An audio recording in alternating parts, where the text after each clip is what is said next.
அனைவருக்கும் வணக்கம். இப்போ நம்ம எங்கே இருக்கிறோம் அப்படின்னா ராம நதி நீர்த்தேக்கத்தில் இருக்கோம். இந்த நீர்த்தேக்கம் எதில் கட்டியிருக்காங்க அப்படின்னா ராம நதியில் கட்டியிருக்கிறாங்க.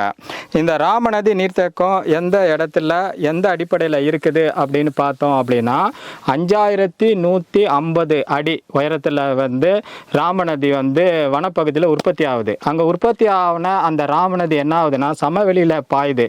கிட்டத்தட்ட 7 கிலோமீட்டர் பாயுது, சமவெளிக்கு வருது அந்த ராம நதி. அந்த ராம நதியில தான் இந்த ராம நதி அணை தேக்கம் கட்டியிருக்காங்க. இந்த நீர்த்தேக்கம் 1974 கட்டப்பட்ட நீர்த்தேக்கம் இந்த ராம நதி நீர்த்தேக்கம்.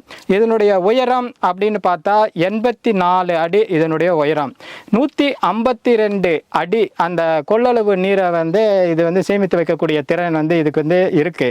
839 மீட்டர் நீளம் கொண்டது இந்த ராம நதி அணைக்கட்டு அப்படின்னு சொல்லலாம்.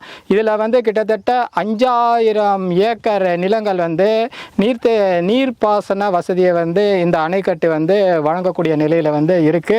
இதை தவிர்த்து நம்ம பார்த்தோம் அப்படின்னா 33 குளங்கள் இதில் இந்த அணையினுடைய நீர் அது பயன்படுத்தக்கூடிய நிலையில் அந்த குளங்கள் இருக்கு. அந்த நீர் போய் அந்த குளங்களை சேமிக்கக்கூடிய நிலையில் அது இருக்கு. இதனை தவிர்த்து 100 கிராமங்கள் இந்த நீர்த்தேக்கத்துடைய அந்த தண்ணியை பயன்படுத்தக்கூடிய நிலையில் இருக்கு. இத்தகைய ஒரு சிறப்பு வாய்ந்த இந்த ராம நதி நீர்த்தேக்கத்தில் தான் நம்ம இருக்கோம். இப்போ நம்ம ராம நதியில தான் நின்று கொண்டு இருக்கிறோம்.